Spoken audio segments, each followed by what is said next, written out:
தேவன் நமக்கு தந்த அவருடைய கிருபையின் மகா மேன்மையான ஐஸ்வரியத்திற்காக அவரை நன்றியோடு ஸ்தோத்திரிக்கிறேன். For the great riches of his grace, I gratefully thank God. ஒரு காலத்தில் தேவனுடைய கிருபை என்னதென்றும் தேவனுடைய ஆசீர்வாதங்கள் என்னதென்றும் அறியாதிருந்த நமக்கு அவைகளை ஆழமான ஒரு அனுபவத்தில் தேவன் நமக்கு வெளிப்படுத்தினபடியால் நாம் எல்லாரும் ஆண்டவருக்கு நன்றியுள்ளவர்களாக இருக்க வேண்டும். We were ignorant about the grace and the blessings of God once upon a time. God has manifested his deepest things unto us, for that all of us should be grateful to the Lord. எத்தனையோ ஞானிகளுக்கும் உலகத்தின் பிரபுக்களுக்கும் ஐஸ்வர்யவான்களுக்கும் மறைந்திருக்கிற காரியங்கள் அற்பர்களும் தூசிகளும் ஆகிய நமக்கு ஆண்டவர் தெரியப்படுத்த நாம் எம்மாத்திரம்.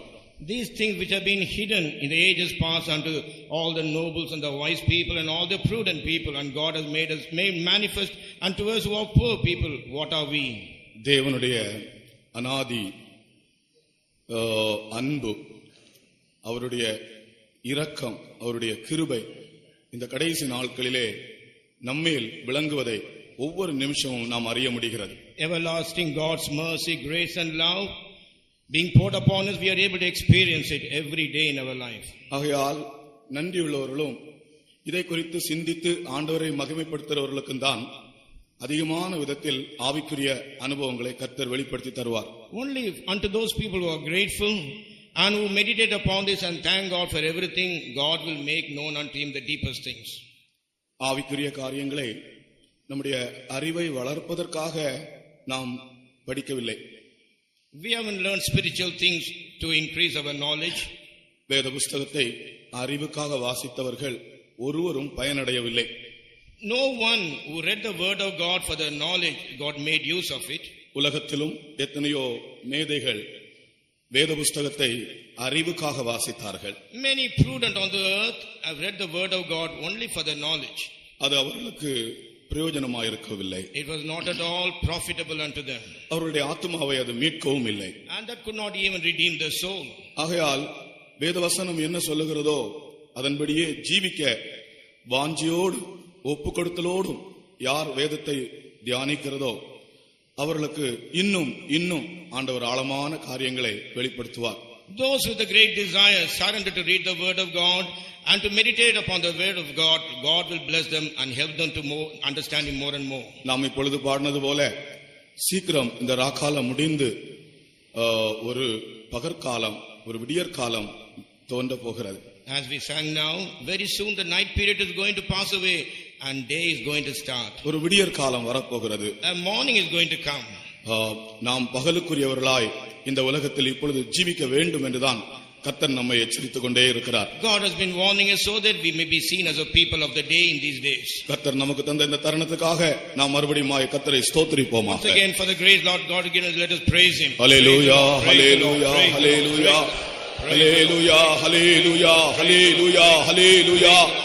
ஆமென். கர்த்தாவே உமக்கு ஸ்தோத்திரம் ஆண்டவரே. ஸ்தோத்திரம் ஸ்தோத்திரம் ஸ்தோத்திரம் ஸ்தோத்திரம் ஸ்தோத்திரம் ஸ்தோத்திரம் ஸ்தோத்திரம் ஸ்தோத்திரம் ஸ்தோத்திரம் ஸ்தோத்திரம். ஆமென். கர்த்தாவே கர்த்தாவே ஸ்தோத்திரம். Praise the Lord, praise the Lord. கர்த்தாவே நன்றியோடு உம்மை ஸ்தோத்திரிக்கிறோம். ஹல்லேலூயா. கடபலபல கடபலபல கடபகதரகதரகதரகதல எதுக்கும் உதவா ஏகலித்த ஏழையாம், எதுக்கும் உதவா ஏகலித்த ஏழையாம், ஏற்றீரோ என்னையும் சேர்த்தீரோ மந்தையில், ஏற்றீரோ என்னையும் சேர்த்தீரோ மந்தையில், என்னதான் பதில் செய்வேன் கண்டிடும் வேளை, நான் என்னதான் பதில் செய்வேன் கண்டிடும் வேளை, எதுக்கும் உதவா ஏகலித்த ஏழையா, எதுக்கும் உதவா ஏகலித்த ஏழையா, ஏற்றீரோ என்னையும் சேர்த்தீரோ மந்தையில், ஏற்றீரோ என்னையும் சேர்த்தீரோ மந்தையில், என்னதான் பதில் செய்வேன் கண்டிடும் வேளை, நான் என்னதான் பதில் செய்வேன் கண்டிடும் வேளை. கர்த்தர் இந்த சத்தியத்துக்கு என்னை கொண்டு வந்த போது, when Lord brought me to this truth, இந்த பாடலை நான் எத்தனையோ ராத்திரிகள் பாடி பாடி அழுததுண்டு. many nights I used to sing this song and weep bitterly. இந்த சந்தர்ப்பங்களிலும் கூட, இந்த நாட்களிலும் கூட சில தருணங்கள் வரும்போது, ஏதுக்கும் உதவாத ஏகலித்த ஏழை ஆணை ஏற்றீரோ சேர்த்தீரோ இந்த மந்தையில் என்று என்னுடைய உள்ளம் எப்போதும் சொல்லிக் கொண்டிருக்கிற ஒரு வழக்கம் உண்டு. Even in these days when certain occasion arises, it is my usual practice to tell the Lord, Lord, I am so useless poor people, but you have accepted me and made use of கர்த்தருக்கு me. ஸ்தோத்திரம். Praise be to God. நாம் ஓசியாவின் புஸ்தகம் 2ஆம் அதிகாரம் 19-20 வசனங்களை வாசிப்போம். Book of Hosea, 2nd chapter, that is word reads 19 and 20th verses. நித்திய விவாகத்துக்கென்று உன்னை எனக்கு நியமித்துக் கொள்ளுவேன், நீதியும் நியாயமும் கிருபையும் உருக்க இரக்கமுமாய் உன்னை எனக்கு நியமித்துக் கொள்ளுவேன், உண்மையாய் உன்னை எனக்கு நியமித்துக் கொள்ளுவேன், நீ கர்த்தரை அறிந்து கொள்ளுவாய். And I will betroth thee unto me forever, yea, I will betroth thee unto me in righteousness and in judgment and in loving kindness and in mercies. I will even betroth thee unto me in faithfulness, and thou shalt know the Lord. கர்த்தராகிய இயேசு கிறிஸ்துவினுடைய 2ஆம் வருகை 3 பகுதிகளாக இருக்கின்றது. The second coming of Lord Jesus Christ is in 3 parts. முதல் பகுதி அவருடைய ரகசிய வருகை. The first part is a secret coming. 2ஆம் பகுதி உபத்திரவ காலத்தின் மத்தியிலே உபத்திரவ காலத்து இரத்த சாட்சிகளை சேர்க்கும்படியாய் வருகிற பகுதி. Second portion is during the time of tribulation, he comes in order to gather the martyrs. 3ஆம் பகுதி அவர் பகிரங்கமாக ஒலிவ மலையிலே வருகிறதான பகுதி. And the third portion is public advent on Mount Olive. கர்த்தருக்கு ஸ்தோத்திரம். Praise be to God. முதல் பகுதி அவருடைய ரகசிய வருகை. The first part is a secret coming. அந்த வருகை எல்லாருக்கும் அறிந்து கொள்ளக்கூடியது அல்ல, அது ரகசியமான வருகை. That coming is not known to everyone because it is a secret coming. இந்த ரகசிய வருகை என்பது அவருடைய மணவாட்டிக்காக வருகிற வருகையா இருக்கிறது. And this secret coming is a coming which he comes for his bride. கர்த்தருக்கு ஸ்தோத்திரம். Praise be to God. அவர் கல்வாரியிலே என்ன நோக்கத்தோடு பாடுபட்டாரோ, With what purpose he suffered on Calvary. அந்த நோக்கத்தின் நிறைவேறுதலாக அவருடைய மணவாட்டிக்காக, அவர் மணவாட்டியை சேர்க்கும்படி அவர் ரகசியமாய் வருவார்.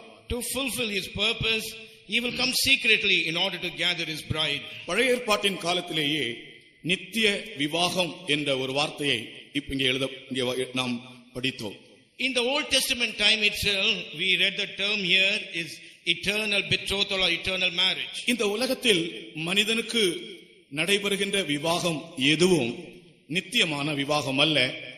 அவர்களுக்கு வாக்குறுதி வாங்கும் போது கூட மரண பரியந்தம் என்றுதான் வாங்குகிறோம்.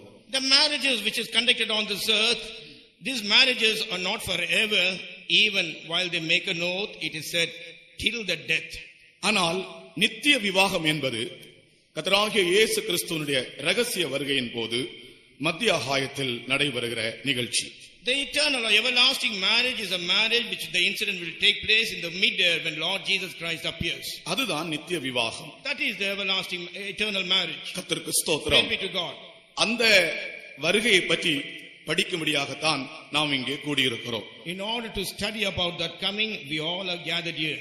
நான் இன்றைக்கு கர்த்தராகிய இயேசு கிறிஸ்துவினுடைய ரகசிய வருகையை பற்றியும் அவருடைய ரகசிய வருகையின் போது சபை எடுத்துக்கொள்ளப்படுதலை பற்றியும் சில வார்த்தைகள் உங்களோடு பேச விரும்புகிறேன். Today I would like to tell you about his secret coming, and during his secret coming the church will be raptured, which I will tell you now. கர்த்தருக்கு ஸ்தோத்திரம். Praise be to God. இயேசு கிறிஸ்துவினுடைய 2ஆம் வருகையை வெளிப்படுத்தும்படிக்கு மூல பாஷையில் 3 வார்த்தைகள் உபயோகப்படுத்தப்பட்டிருக்கின்றன. 3 terms have been used in the original language in order to reveal the second coming of Jesus. Second coming of Jesus. அந்த வார்த்தையினுடைய அர்த்தங்கள் இயேசு கிறிஸ்துவினுடைய ரகசிய வருகையின் நோக்கத்தையும் அர்த்தத்தையும் வெளிப்படுத்துகிறதா இருக்கின்றது. The meaning of those terms reveals the exact meaning about the secret coming of Jesus.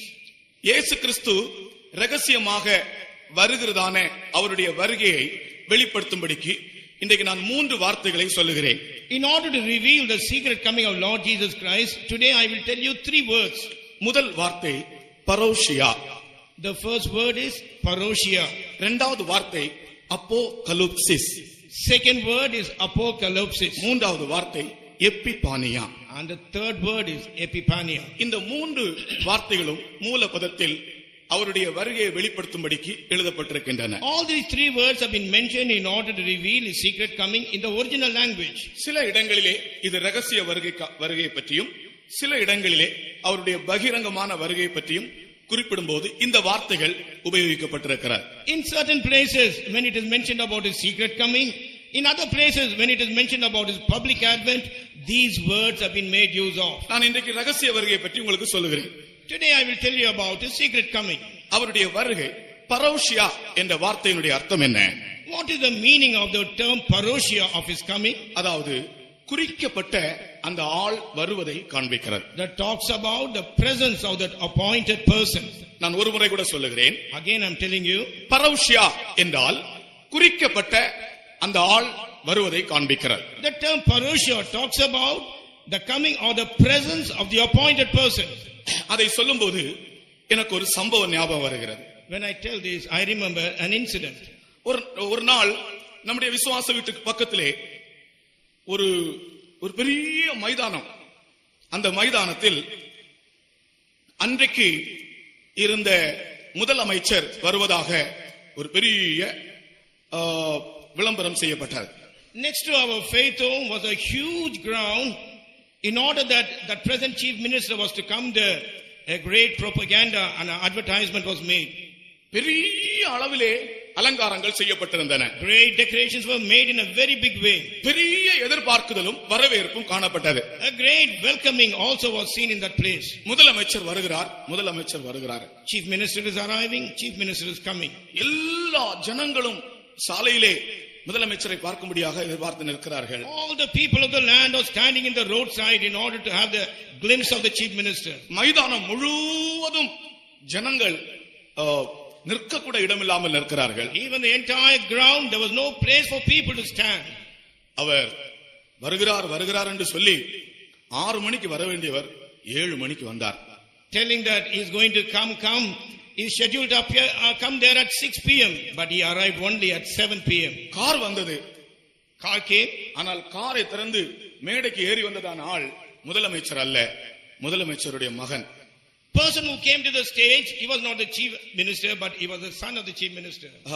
அவர் ஏறி வந்து சொன்னார், நீ முதலமைச்சர் வரவில்லை, என்னை அனுப்பி இருக்கிறார் என்று சொன்னார். He got onto the stage and said, chief minister has not come, instead that he has sent me. எல்லாரும் ஏமாந்து போனார்கள். Everyone got deceived. இது பரோஷியா அல்ல. This is not parousia.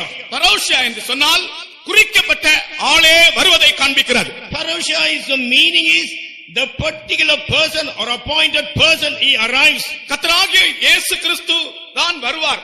Only Lord Jesus Christ will come. தூதன் சொன்னானே, இந்த இயேசு. The angel of God said, this Jesus. உங்களை விட்டு ஏறிப்போன இந்த இயேசு என்று சொன்னார். He said, this Jesus was taken away from you. அந்த இந்த இயேசு என்பது அவரையே குறிக்கிறது.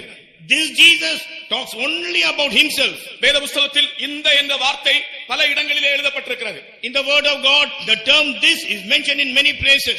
இந்த இயேசு திரும்பவும் வருவார். This Jesus will come again. இந்த தேவன் சதா காலம் உள்ள நமது தேவன்.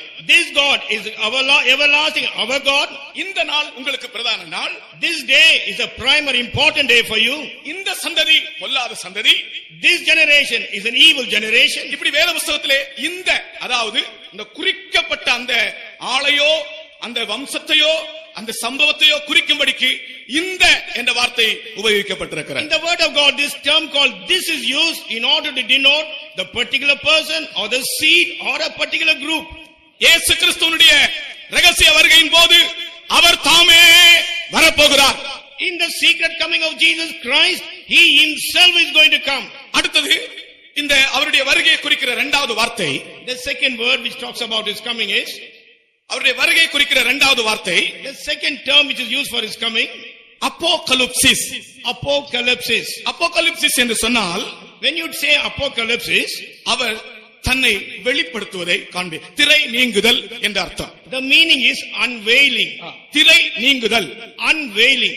அதாவது திரை நீங்கினால் அந்த திரைக்குள்ள இருக்கிறது வெளிப்படுத்தப்படும். When the veil is removed, the thing which is within the veil will get manifested. தன்னுடைய மணவாட்டிக்கு தன்னை எதிர்நோக்கி கொண்டிருக்கிற ஜனங்களுக்கு அவர் தன்னை வெளிப்படுத்துகிற நாள் அது. For his bride, for the people who are anticipating his coming, that is the day where he is going to make himself manifest. இப்பொழுது நாம் அவரை வசனத்தின் வாயிலாய் காண்கிறோம். These days we are seeing him through his the word. இப்பொழுது நாம் அவருடைய சத்தத்தை கேட்கிறோம். These days we hear his voice, அல்லது தரிசனத்திலே அவரை காண்கிறோம். or else we see him in the vision. அன்றைக்கு அவர் இருக்கிற வண்ணமாக நமக்கு அவர் தன்னை வெளிப்படுத்த போகிறார். That day he is going to reveal himself as he is. கர்த்தருக்கு ஸ்தோத்திரம். Praise be to God. அப்போகலிப்சிஸ் என்று சொன்னால் திரை நீங்குதல். திரை நீக்கப்படும் போது திரைக்குள்ள இருக்கிறதான காரியம் வெளிப்படுவது போல அன்றைக்கு அவர் தாமே தன்னுடைய அன்பு மணவாட்டிக்கு தன்னை வெளிப்படுத்துவார். The term apocalypse means unveiling. When the veil is removed, the thing which is inside will be made manifest. That day he will appear for his loving bride. கர்த்தருக்கு ஸ்தோத்திரம். Praise be to God. சாதாரணமாக ஒரு பெரிய மண்டபத்திலே ஏதாவது ஒரு நிகழ்ச்சி நடந்து கொண்டிருந்தால் அந்த திரைக்குள்ள இருக்கிறதான அந்த காரியத்தையோ சம்பவத்தையோ பார்க்கும்படிக்கு ஜனங்கள் எல்லாரும் அவளோடு இருப்பார்கள். You know, in a big hall, some happening is going to take place, and the screen of the veil is put over there, and all the people will be eagerly sitting and watching when the person inside will appear. அந்த திரை விலகினால் அவர்கள் பார்க்கிறது அவர்களுடைய இருதயத்திற்கு சந்தோஷமா இருந்தால் எல்லாரும் கை தட்டுவார்கள், ஆரவாரம் பண்ணுவார்கள். When the screen or the veil is removed, and the thing when it appears, if it is joyful for them, all will clap their hands. எனக்கு என்னுடைய சின்ன வயதிலே நடந்த ஒரு சம்பவம் ஞாபகம் வருகிறது. I remember an incident which took place when I was very young. நான் சின்ன பையனா இருக்கும்போது எங்களுடைய பள்ளிக்கூடத்திலே ஒரு drama நடித்தேன். When I was a small boy, I took part in a drama in my school. அப்பொழுது நான் இந்த சத்தியத்துக்கு வரவில்லை. That time I never came to this truth. நாங்கள் பள்ளிக்கூடத்திலே ஒரு drama நடித்தோம். We kept a drama in our school. அது சத்ரபதி சிவாஜி என்கிற நாடகம். That is the drama concerned Chhatrapati Shivaji. எனக்கு ஒரு வேஷம் போட்டார்கள், அப்சல் கானுடைய வேஷம். They put me a dress as though I pose as an Afzal Khan. நல்ல மேக்கப் எல்லாம் நடந்தது. Very good makeup was done. என்னுடைய சந்தர்ப்பம் வந்தது, என்னுடைய கட்டம் வந்தது. You know, my portion to act came. இப்பொழுது அப்சல் கான் திரையிலே மேடையிலே வெளிப்பட போகிறார் என்று சொன்ன உடனே அப்பொழுது திரை மூடப்பட்டிருந்தது. When it was announced Afzal Khan is going to appear, during that time the veil was there, screen was kept there. என்னுடைய டைரக்டர் இப்படி நிற்க வேண்டும், இப்படி கை வைக்க வேண்டும், இப்படி பண்ண வேண்டும், முகத்தை இப்படி வைக்க எல்லாம் எனக்கு சொல்லி கொடுத்திருந்தார். My director has, you know, he has told me as to how I should appear and how should put my face and how should I stand like that. ஒரு விசில் ஊதினார்கள், அப்பொழுது திரை நீங்கியது. They blew a whistle and the screen got opened.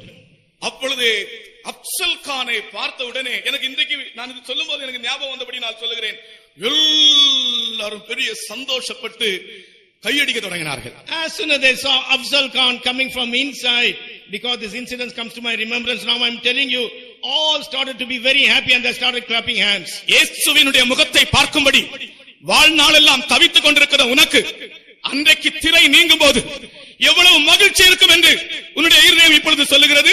Throughout your lifetime you have been travailing in order to see the face of Jesus. That day when the veil is removed, when you see his face, how joyful you will be. உங்களுடைய இருதயம் எவ்வளவு சந்தோஷத்தை பற்றி சொல்லுகிறது உங்களுக்கு. How your heart is telling about the joy which is in you.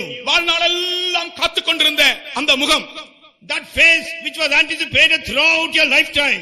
எத்தனையோ சூழ்நிலைகளிலே, ஏற்றத்தாழ்வுகளிலே, பகல்களிலே, பயங்கரமான கடினமான சூழ்நிலைகளிலே இயேசுவை காண வேண்டும் என்று தவித்துக் கொண்டிருந்ததான நமக்கு முன்பாக இயேசு வந்து நிற்கும் போது எப்படி இருக்கும்?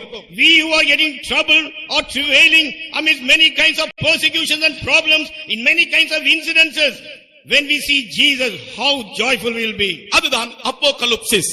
That is called apocalypse. அவர் தன்னை வெளிப்படுத்த போகிறார். He is going to reveal himself. மூன்றாவதாக, thirdly, எபிபானியா. Epipania. எபிபானியா என்று சொன்னால், the meaning of Epipania is தன்னுடைய மணவாட்டிக்காக அவர் பிரசன்னமாக போகிறார். he is going to appear for his bride. கர்த்தருக்கு ஸ்தோத்திரம். Praise the Lord. அவர் தன்னை அவர் வெளிப்பட போகிறார். He is going to make himself manifest. எபிபானியா என்று சொன்னால் appearing, அவர் வெளிப்பட போகிறார். Epipania means appearing. He is going to reveal himself. ஒரு மணவாட்டிக்காக அவர் தான் செய்ய வேண்டிய எல்லாவற்றையும் செய்து கடைசியிலே முடிந்ததென்று சிலுவையிலே தலை சாய்த்தார். For sake of a bride, after finishing everything on the cross, he leant his head by telling everything is finished. முடிந்ததென்று சொல்லி தலை சாய்த்தார்.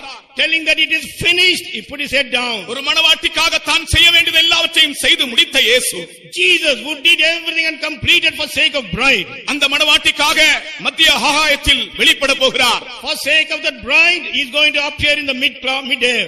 அதுவே அவருடைய வெளிப்படுத்தல், அல்லாவிட்டால் அவருடைய ரகசிய வருகையினுடைய ஒரு அர்த்தம். That is his appearance, another meaning of his secret coming. அதைத்தான் இந்த நாட்களிலே நாம் எதிர்பார்த்து கொண்டே இருக்கிறோம். Only in these days we are only anticipating that incident. எதை செய்தாலும், எங்கு போனாலும், என்ன நடந்தாலும் நம்முடைய இருதயம் எல்லாம் இயேசு கிறிஸ்துவினுடைய ரகசிய வருகையை பற்றியே வாஞ்சித்துக் கொண்டிருக்கிறது. Whatever we do, wherever we go, what all we are doing, our heart's desire is the secret coming of Lord Jesus Christ.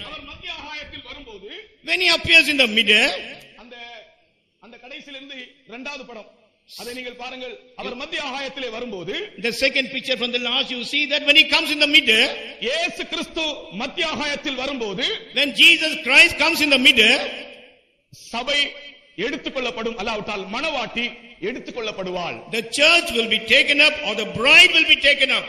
இதுதான் அவருடைய ரகசிய வருகையிலே சம்பவிக்கிற காரியம். This is the incident which takes place at his secret coming. அவருடைய ரகசிய வருகையிலே மணவாட்டி எடுத்துக்கொள்ளப்படுவாள். At his secret coming, the bride will be taken up. அதற்கு rapture என்று சொல்லுகிறார்கள். The meaning of that they say as rapture. rapture என்கிற வார்த்தை ஆங்கில வேத புத்தகத்தில் இல்லை. The term rapture is not used in the Bible, English Bible. rapture என்றால் எடுத்துக்கொள்ளப்படுதல். Rapture means being taken up. இந்த rapture என்கிற வார்த்தை லத்தீன் பாஷையிலே ரெண்டு வார்த்தைகளிலிருந்து மருவி வந்த வார்த்தை. This rapture has come from the two terms which has been used in the Latin language. Latin பாஷையிலே rapier என்கிற வார்த்தையிலிருந்தும் rafio என்கிற வார்த்தையிலிருந்தும் மருவி வந்த வார்த்தை தான் rapture.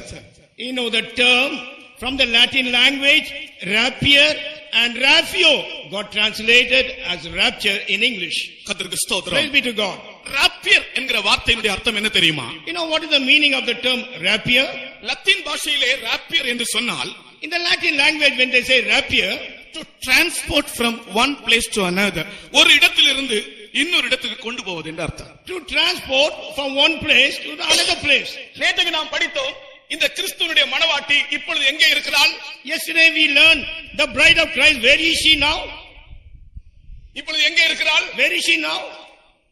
நேற்றுக்கு நான் என்ன சொன்னேன்? What did I tell you yesterday? முள்ளுகள் நடுவிலும் ஓநாய்கள் நடுவிலும் தான் இப்பொழுது அவருடைய மணவாட்டி இருக்கிறாள். Now his bride is among the thorns and among the wolves.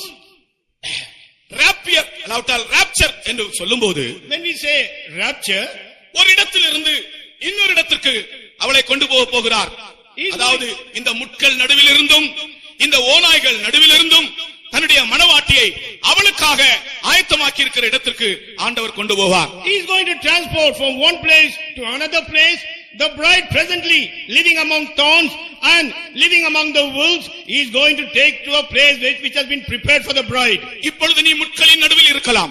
Now you may be among the thorns. இப்பொழுது நீ ஓநாய்கள் மத்தியில் வாசம் பண்ணலாம். Now you may be living among the wolves. கர்த்தராகிய இயேசு கிறிஸ்துவினுடைய வருகையின் நாட்கள் இந்த உலகமானது மிகுந்த கொடூரமான அனுபவங்களையும் சம்பவங்களையும் சந்திக்கிற நாட்களாய் இருக்கிறது. During the time of coming of Jesus Christ, this world will be meeting terrible and perilous days. கடைசி நாட்களிலே கொடிய காலங்கள் வரும் என்றுதான் வேதம் சொல்லுகிறது. The Bible says the perilous times will come in the last days. அந்த கொடிய காலத்துக்கு நான் தீவிரவாதத்தின் காலம் என்று நான் பெயரிடுகிறேன்.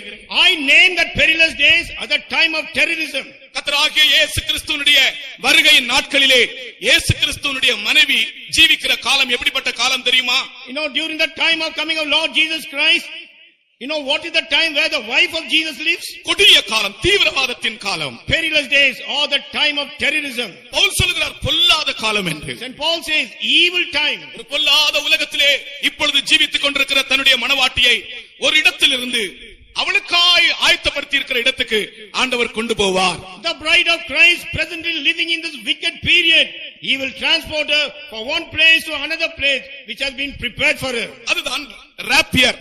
That is called rapier. ஒரு இடத்திலிருந்து இன்னொரு இடத்துக்கு நம்மை அவர் கொண்டு போகிறது. He is transporting from one place to another place. இந்த உலகத்தினுடைய ஜீவியம் நமக்கு சீக்கிரம் முடிய போகிறது. The life on the earth is going to come to an end very soon. எத்தனை பேர் அதற்காக ஆவலோடு காத்திருக்கிறீர்கள்? How many of you eagerly waiting for that? இந்த உலகத்தினுடைய வேதனைகள் மத்தியில் இருந்து ஆண்டவர் நம்மை நமக்காக ஆயத்தமாக்கி இருக்கிற இடத்துக்கு கொண்டு போக போகிறார். From the pain or the suffering of this present world, God is going to take us to a place which is prepared for us. அதை விசுவாசிக்கிறவர்கள் வாஞ்சிக்கிறவர்கள் ஒரு அல்லேலூயா சொல்லுங்கள் Those பார்க்கலாம். who have faith. Hallelujah.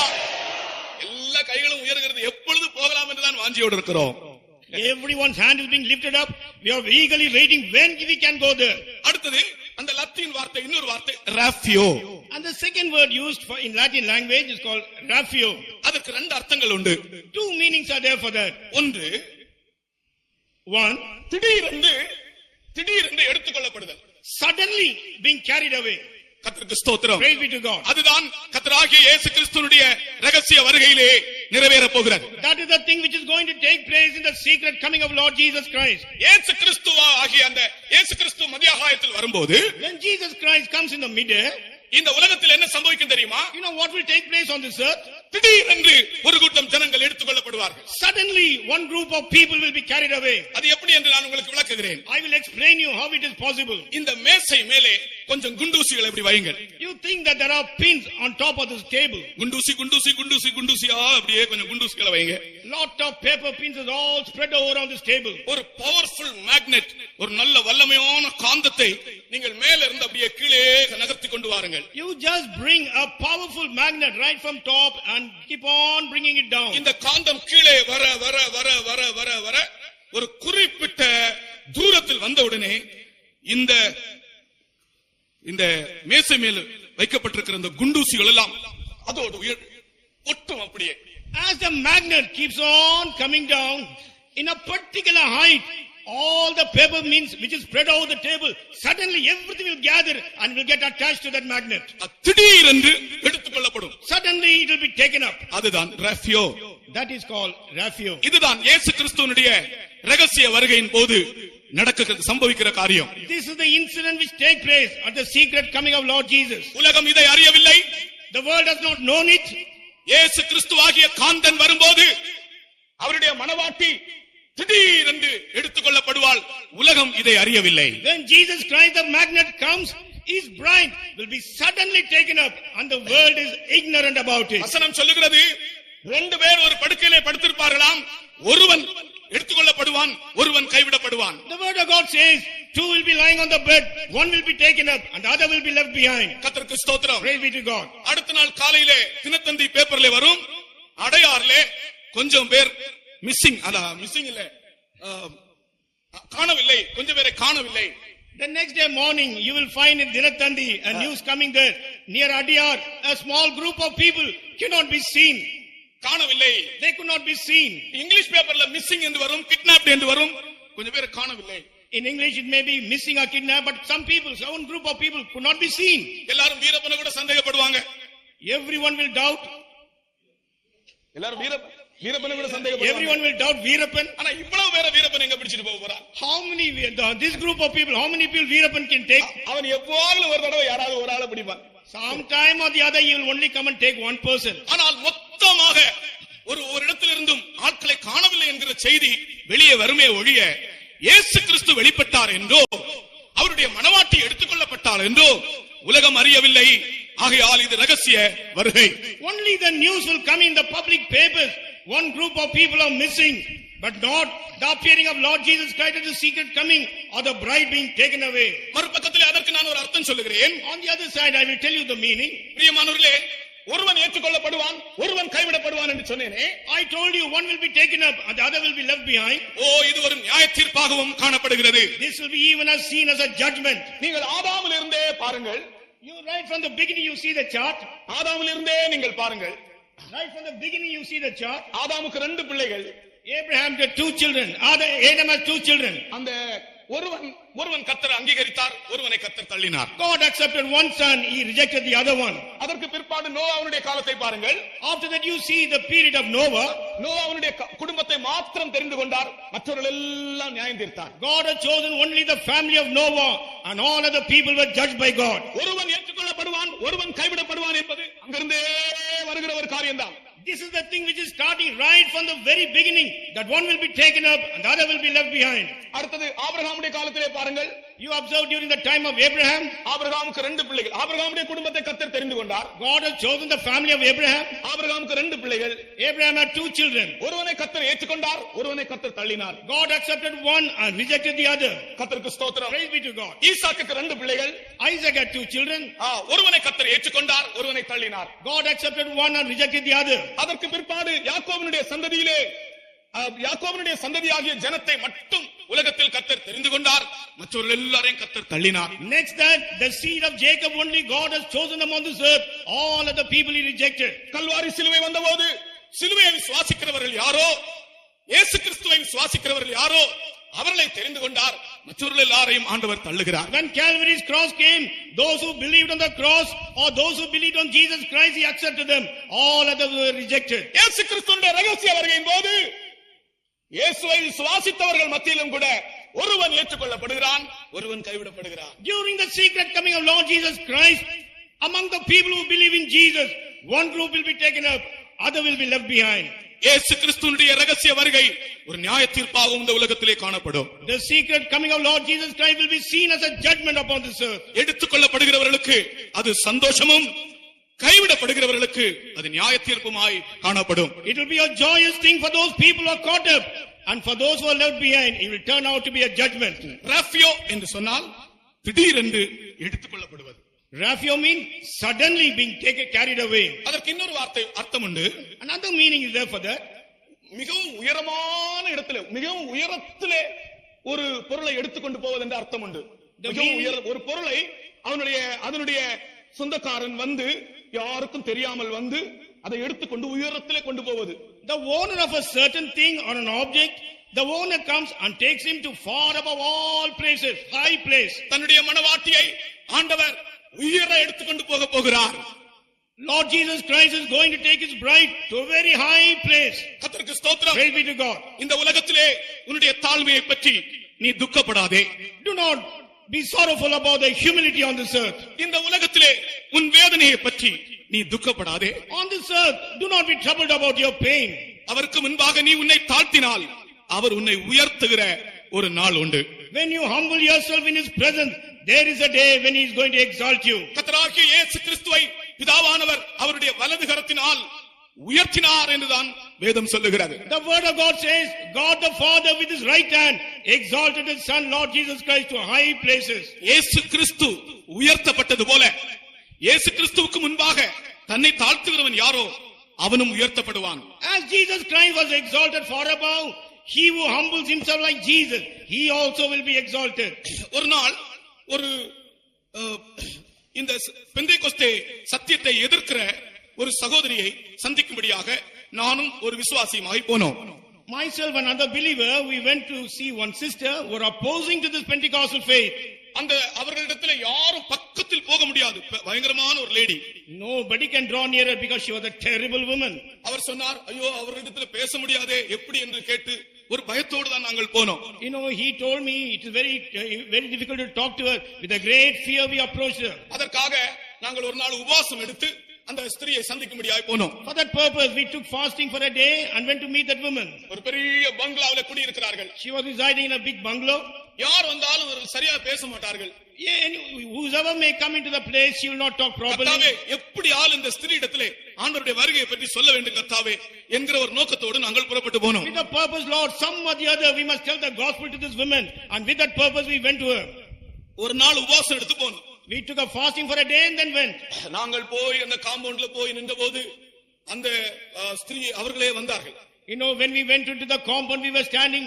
That sister, that woman, she herself came near. ஒன்று பதில் பேசவில்லை. அவர்கள் வார்கள் வாங்க வாங்க உள்ள வாங்க உள்ள வாங்கன்னு கூப்பிட்டான். She never gave any reply. Immediately she called her inside the house. அங்க உட்கார வைத்தார்கள். She made her to be seated there. உட்கார வைத்த உடனே எனக்கு அங்க உள்ள போன உடனே எனக்கு ஒரு நல்ல ஒரு அபிஷேகம் வந்தது. As soon as we entered, I received a very good anointing. இதுவரைக்கும் அவர்களோடு பேசவே இல்லை. Till now I have never spoken to her. ஒரு பைபிள் திறந்து ஒரு வார்த்தை பேசவில்லை. Never opened the Bible and spoke to her. உள்ள போய் அந்த ரிசப்ஷன் ஹால் அவங்களுடைய வீட்டுல ஆட்கள் போய் உட்கார்ற இடத்துல அங்க போன உடனே உட்கார்றதுக்கு முன்னாலே ஒரு பெரிய அபிஷேகம் வந்தது, ஒரு தீர்க்க தரிசனம் வந்தது. You know, the reception place that normally people used to be seated before going inside. As soon as we went and sat there, immediately I received an anointing and started prophesying. எனக்கு இப்பொழுது போல இருக்கிறது. Now that incident as though it has taken place now. இந்த அபிஷேகத்துல நிரம்பி ஆவியில நிரம்பி அந்நிய பாஷைகள் பேசின உடனே அந்த லேடி அப்படியே நின்றார்கள். As soon as I got filled with the anointing and started speaking in unknown tongue, that woman got stood as it is. ஒரே ஒரு வார்த்தை கர்த்தர் பேசினார். Lord spoke only one word. என்ன சொன்னார் தெரியுமா? You know what did he say? உன்னை நீ தாழ்த்தினால், if you humble yourself, என்னுடைய சிங்காசனம் வரைக்கும் உன்னை நான் உயர்த்துவேன். I will exalt you up to my throne. எனக்கு வேற ஒன்றும் கர்த்தர் பேசவில்லை. Lord never spoke anything else. உன்னை நீ தாழ்த்தினால் என்னுடைய சிங்காசனம் வரைக்கும் உன்னை நான் உயர்த்துவேன். If you humble yourself, I'll exalt you up to my throne.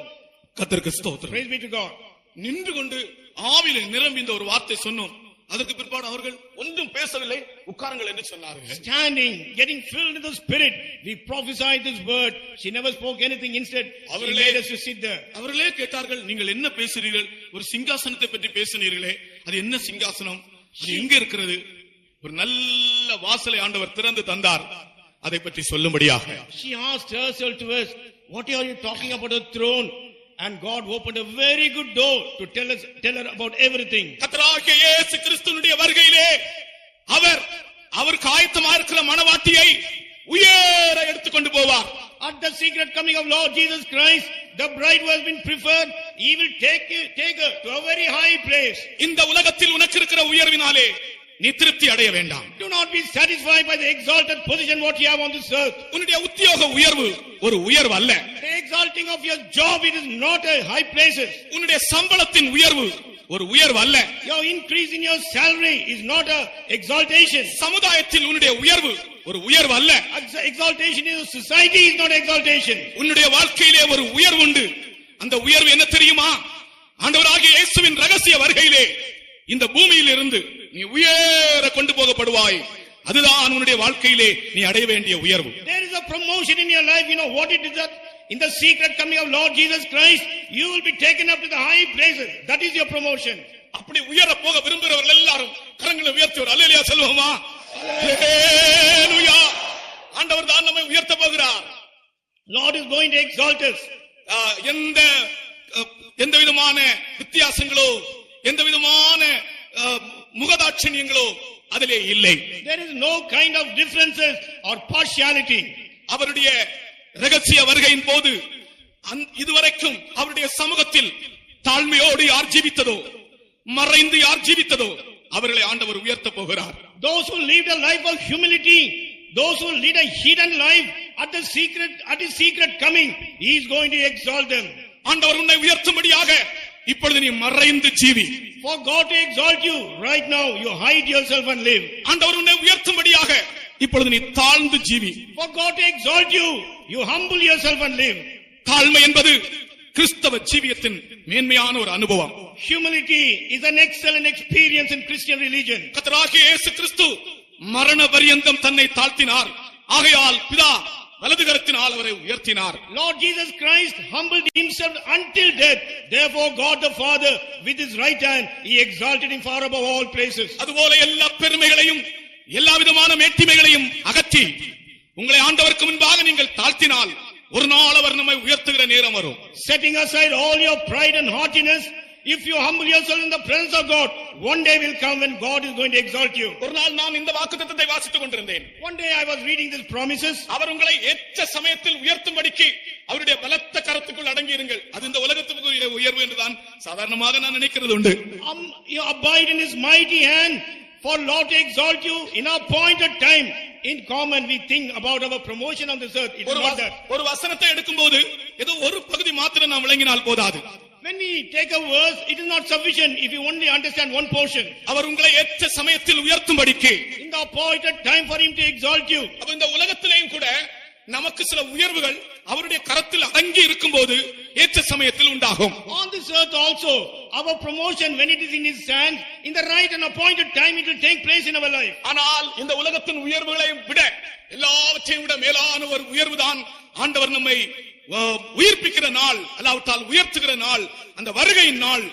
அந்த உயர்வுக்காக அவருடைய பலத்த கரத்துக்குள் அடங்கி இருங்கள். More than the promotion what you are going to have on this earth, that day at his secret coming, when Lord is going to exalt you to high places, abide and hide yourself in his mighty hands. இன்றைக்கு அந்த வாக்குத்தத்தத்தை திருப்பியும் சொல்லுகிறேன். அவர் உங்களை ஏற்ற வேளையில் உயர்த்தும்படிக்கு அவருடைய பலத்த கரத்துக்குள் அடங்கி இருங்கள். Again I am telling you this promise, in the appointed time for him to exalt you, abide in his mighty hands. தேவனுடைய பலத்த கரத்துக்குள் இருந்தால் உன்னை ஆண்டவர் உயர்த்துகிற சமயத்தில் நீ அவருடைய மனவாட்டியாய் உயர்த்தப்படுவாய். If you are in the mighty hands of God, in the appointed time Lord will exalt you as his bride. கர்த்தருக்கு ஸ்தோத்திரம். Praise be to God. இனி இந்த ரகசிய வருகையிலே எடுத்துக்கொள்ளப்பட்ட ஜனங்கள் அவருடைய மனவாட்டி ஆகும். The people who have been caught up with the secret coming of Lord Jesus Christ, they are his bride. மத்திய ஆகாயத்திலே இந்த நித்திய விவாகம் நடக்கிறது. This eternal marriage will take place in the mid-air. முதல் விவாகம் ஏதேன் தோட்டத்திலே நடந்தது. The first marriage took place in the garden of Eden. மனுஷனுக்கும் மனுஷிக்கும் இடையே கர்த்தர் விவாக இணைப்பை ஏற்படுத்தினார். God brought about this marriage amidst that man and the women. அந்த விவாகம் கூட நித்திய விவாகமாய் இல்லை. That marriage also was not eternal. ஆகையால் இனி ஒரு நித்திய விவாகம் மத்திய ஆகாயத்திலே நடக்க போகிறது. அந்த விவாகத்திற்காக நாம் எல்லாரும் இப்பொழுது ஆயத்தமாக இருக்க வேண்டும். We are going to, one eternal marriage is going to take place in the mid-air. For that marriage, now all of us are getting ready. ஓசியாவின் புத்தகத்தில் நாம் வாசித்தது போல, as we read in the book of Hosea, நித்திய விவாகத்திற்காய் உன்னை நான் எனக்கு நியமித்துக் கொள்ளுவேன். I will betroth thee for me for the eternal wedding. கர்த்தருக்கு ஸ்தோத்திரம். Praise be to God. நான் உன்னை எனக்கு நியமித்துக் கொள்ளுவேன். I will betroth thee for myself. இந்த வசனத்தை கேட்கிற நீங்கள் யாரா இருந்தாலும் கர்த்தராகிய இயேசு கிறிஸ்துவின் மனவாட்டி ஆக வேண்டும் என்பதே உங்களை பற்றி அவருடைய வாஞ்சியா இருக்கிறது. All those people who are hearing, whoever you may be, it is the desire of God that you should turn out to be the bride of Lord Jesus Christ. நம்முடைய விவாக நாள் மிகவும் சமீபமா இருக்கிறது. Day of our marriage is very very soon. இயேசுவின் ரகசிய வருகையின் போது நம்முடைய விவாக நாள் மத்திய ஆகாயத்திலே எவ்வளவு அருமையான ஒரு நாள். At the secret coming of Lord Jesus Christ, our marriage will take place in the mid-air. What a wonderful day it is. இந்த உலகத்தில் 3 கல்யாணங்கள் மிகப்பெரிய கல்யாணங்கள் என்று அறிவிக்கப்பட்டன. On this earth, it was announced about great marriages, which was 3.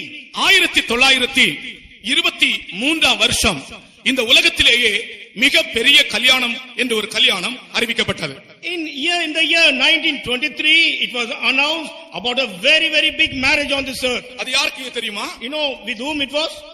6ஆம் George மன்னர், king George 6th அவருக்கும் Elizabeth பவுஸ்லியான் அவர்களுக்கும் நடந்த கல்யாணம். That marriage which took place between George the 6th with Elizabeth Bausilia. அதுதான் உலகத்திலேயே முதல் பெரிய கல்யாணம் என்று அறிவிக்கப்பட்டது. That was the first big marriage which took place on this earth. இரண்டாவது 1937 வருஷத்திலே பிரின்ஸ் பென்ஹார்ட் என்பவருக்கும் நெதர்லாந்தின் ராணி குவீன் ஆஃப் நெதர்லாந்து இவர்கள் 2 பேருக்கும் இடையே நடந்த கல்யாணம் மிகப்பெரிய கல்யாணம் என்று அறிவிக்கப்பட்டது. The second marriage in the year 1937 with the king Bernhard and with the prince of Netherlands took place. This also was a big marriage. அதுக்கு அடுத்தபடியாக 1962 வருஷம், next to that in the year 1962, Spain நாட்டு மன்னர் Juan Carlo என்பவருக்கும் queen princess Sophia என்பவர்களுக்கும் 2 பேருக்கும் இடையே நடந்த கல்யாணம் மிகப்பெரிய கல்யாணம் என்று அறிவிக்கப்பட்டது. King of Spain Juan Carlo and with the princess Sofia, the marriage took place in a very very great way. ஆனால் இந்த கல்யாணங்கள் ஒன்றும் மகிமையான கல்யாணங்கள் அல்ல. All these marriages were not a glorious marriage. ஒருவேளை இந்த உலகத்தில் அவைகள் பெரிய ஆடம்பரமாக நடந்திருக்கலாம். Maybe on this earth with a great decoration and adornment it would have taken place. மிக பெரிய செலவில் ஒருவேளை நடந்திருக்கலாம். Maybe a huge expenditure would have come on for this marriage. ஆனால் கர்த்தராகிய இயேசுவுக்கும் அவருடைய மணவாட்டிக்கும் மத்திய ஆகாயத்தில் நடைபெற போகிறதான விவாகம் மகிமையான ஒரு விவாகம். But the marriage which is going to take place between Lord Jesus Christ and the bride in the mid-air, that is going to be a glorious marriage. கர்த்தருக்கு ஸ்தோத்திரம். Praise be to God. பூமியிலே மிகவும் தாழ்ந்த நிலவரத்தில் இருக்கிற ஒரு மனிதனையும் இப்படிப்பட்ட ஒரு மகிமையான விவாக நாளுக்காக ஆயத்தமாக்குவது தேவனுடைய சர்வ வல்லமையின் ஒரு பகுதியாக இருக்கிறது. One portion of the almighty power of God is making a poor man who's on this earth and preparing for the marriage which is the glorious marriage going to take place in the mid-air. நீங்கள் ஏன் ஆராதனைக்கு போகிறீர்கள்? Why are you going for the worship? நீங்கள் எதற்காக தேவனை ஆராதிக்கிறீர்கள்? Why are you worshiping God? நீங்கள் எதற்காக தேவனுக்கு காணிக்கை செலுத்துகிறீர்கள்? Why are you making the offerings for God? நீங்கள் உங்களோடு இப்படி ஒரு கேள்வியை நீங்கள் கேட்டீர்களா? Have you asked the question within yourself like this? நான் ஆலயத்துக்கு போவது எதற்காக? Why am I going to the church? நான் ஆராதிப்பது எதற்காக? Why am I worshiping? நான் கர்த்தருக்கு காணிக்கை செலுத்துவது எதற்காக? I am rendering offerings to the Lord for what purpose? நீங்கள் உங்களோடு இந்த கேள்வியை கேட்டதுண்டா? Have you ever asked this question within yourself? ஒருவேளை நீங்கள் நினைத்திருக்கலாம், ஏதோ இந்த பூமியிலே சில ஆசீர்வாதங்கள் நமக்கு வேண்டுமே, அதற்காகத்தான் நான் ஆராதிக்க போகிறேன் என்று நீங்கள் நினைத்திருக்கலாம். Possibly you may be thinking, I need certain blessings on this earth. That is why I go to worship the Lord. ஆனால் நாம் தேவனை ஆராதிப்பதன் நோக்கம் அவருடைய மணவாட்டி ஆகும்படியாக. The main purpose of worshiping the Lord is that we may turn out to be his bride. கர்த்தருக்கு ஸ்தோத்திரம். Praise be to God. நம்முடைய விவாக நாள் மிகவும் சமீபமா இருக்கிறது. The day of our marriage is very, very soon. இப்பொழுது நீங்கள் கர்த்தருக்கு காணிக்கை செலுத்துகிறீர்களே எதற்காக? These days you give the offerings to the Lord for what purpose? வெறும் இந்த பூமியிலே சில அழிந்து போகிற ஆசீர்வாதங்களை மட்டும் நீங்கள் சுதந்தரிக்கும்படியாக அல்ல. It is not to inherit the perishable blessing on this earth. இதனுடைய மூல காரணம் இயேசு கிறிஸ்துவினுடைய மணவாட்டியாய் நாம் மாறும்படியாக. The main reason is that we may be transformed as the bride of Lord Jesus Christ. கர்த்தருக்கு ஸ்தோத்திரம். Praise be to God. இயேசு கிறிஸ்துவினுடைய ரகசிய வருகையில் எடுத்துக்கொள்ளப்படுகிற ஜனங்கள் அவருடைய மணவாட்டி என்றும் அழைக்கப்படுகிறார்கள். அதே சமயம் அவர்கள் முதற் பலன்கள் என்றும் அழைக்கப்படுகிறார்கள். Those who have been caught up at the secret coming of Lord Jesus Christ, they are called as bride. At the same time, they are called as the first fruits. அவர்கள் மணவாட்டி என்றும் அழைக்கப்படுகிறார்கள். அதே சமயத்திலே அவர்கள் முதற் பலன்கள் என்றும் அழைக்கப்படுகிறார்கள். They are called as a bride. At the same time, they are called as first fruit. முதலாவதாக இவர்களை மணவாட்டி என்று அவர்களுடைய தகுதிகளை பற்றி நான் சொல்வதற்கு முன்னதாக இவர்கள் முதற் பலன்கள் என்று உங்களுக்கு நான் அறிவிக்கிறேன். Before telling the worthiness to be called as a bride, in the first place I want to tell you about the first fruit. உலகத்தில் எத்தனை கோடி கோடி ஜனங்கள் ஜீவித்தாலும் அவர்கள் மத்தியில் இருந்து இவர்கள் முதற் பலனாக ஆண்டவருக்கு என்று வேறு பிரிக்கப்பட்டார்கள். Though crores of people may be living on this earth, these people they were separated unto the Lord as first fruit. ஆகையால் யாக்கோபு அப்போஸ்தலன் சொல்லுகிறார், நாம் அவருடைய சிருஷ்டிகளில் முதற் பலன்கள் ஆவதற்காக சத்திய வசனத்தால் அவர் நம்மை ஜெனிப்பித்தார். That is why Apostle James says, he has begotten us with the word of truth, that we may be his first fruits. அப்படி என்றால் இயேசு கிறிஸ்துவினுடைய ரகசிய வருகையிலே எடுத்துக்கொள்ளப்படுகிறவர்கள் எப்படிப்பட்டவர்கள்? சத்திய வசனத்தால் ஜெனிப்பிக்கப்பட்டவர்கள். If that be the case, those who have been caught up at the secret coming of Lord Jesus Christ, what kind of people are they?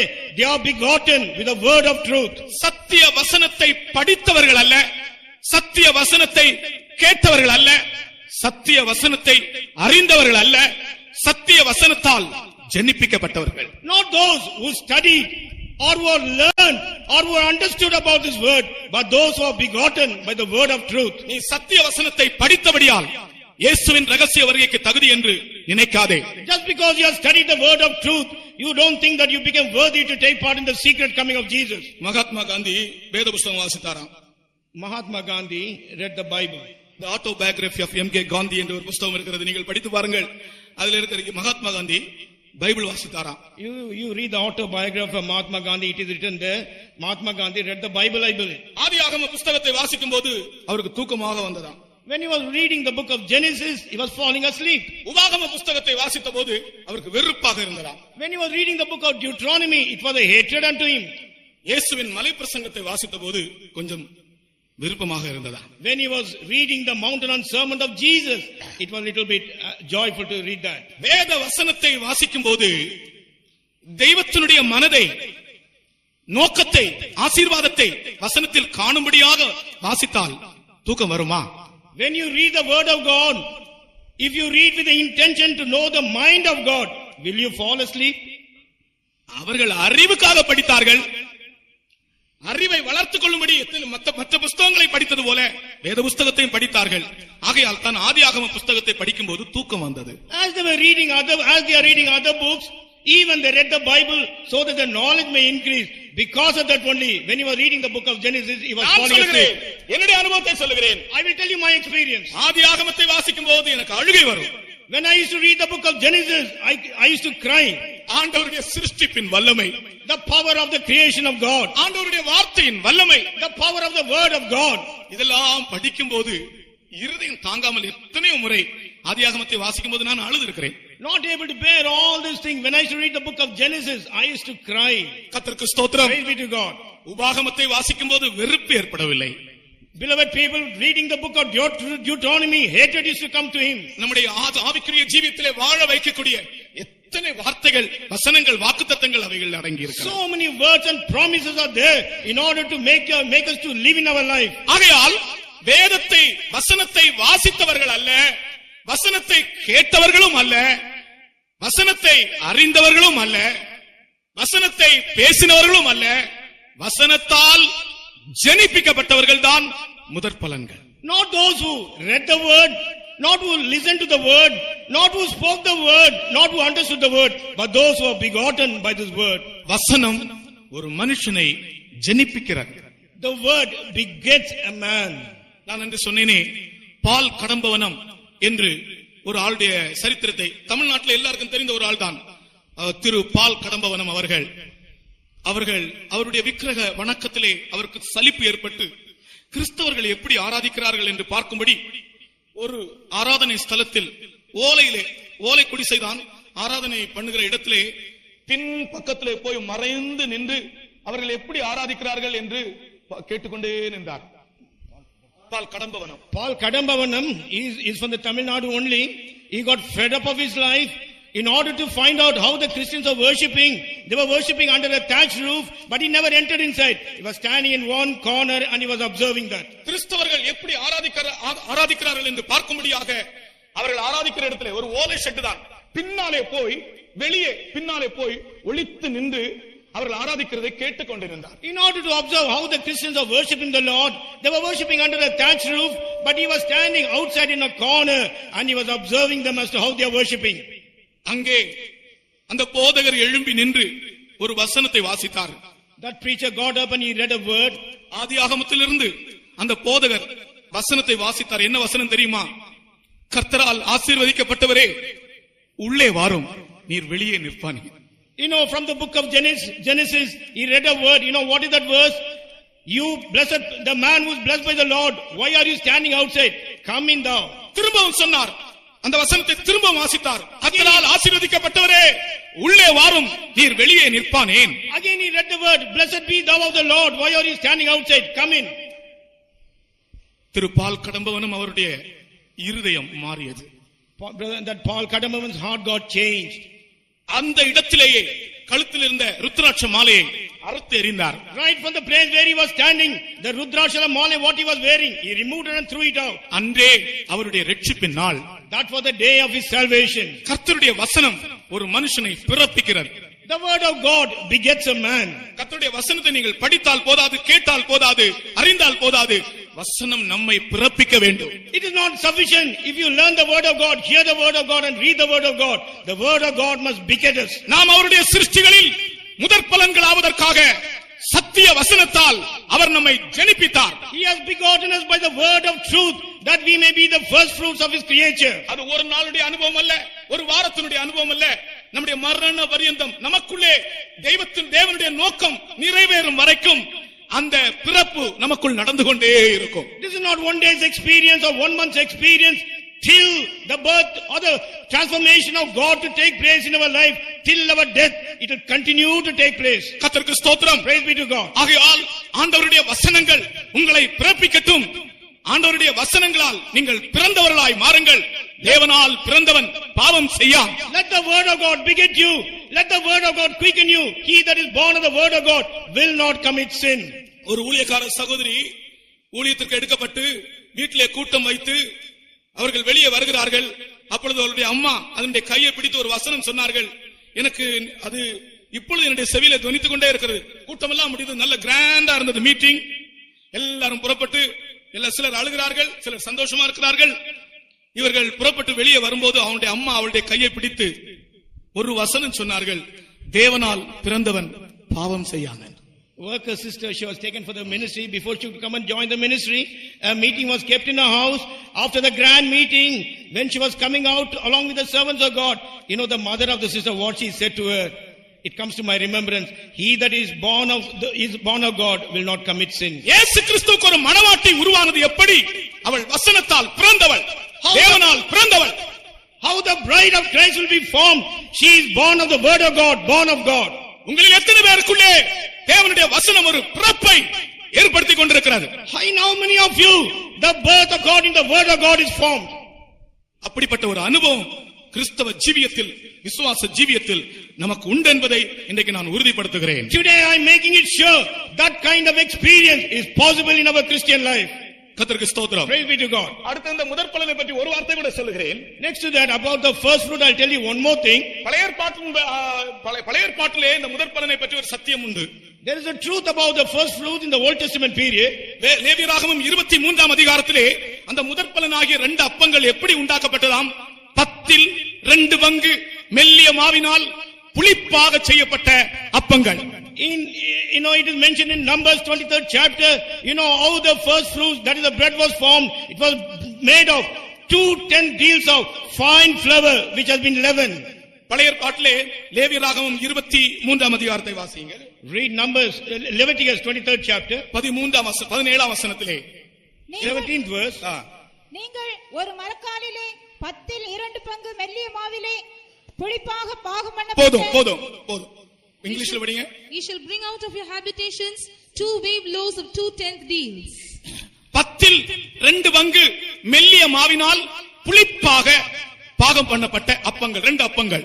2 loaves of bread which is made of 2 deals of fine flour which has been leavened. பாருங்கள், இந்த அப்பங்கள் கர்த்தராகிய இயேசு கிறிஸ்துவினுடைய வருகையிலே எடுத்துக்கொள்ளப்படுகிற 2 கூட்டம் ஜனத்தை காண்பிக்கிறது. You see that these 2 loaves of bread talks about 2 groups of people who is going to be caught up at the secret coming of Jesus Christ. ஒரு கூட்டத்தினர் முதற் பலனாகிய விசுவாசிகள். One group is the first fruit, the believers.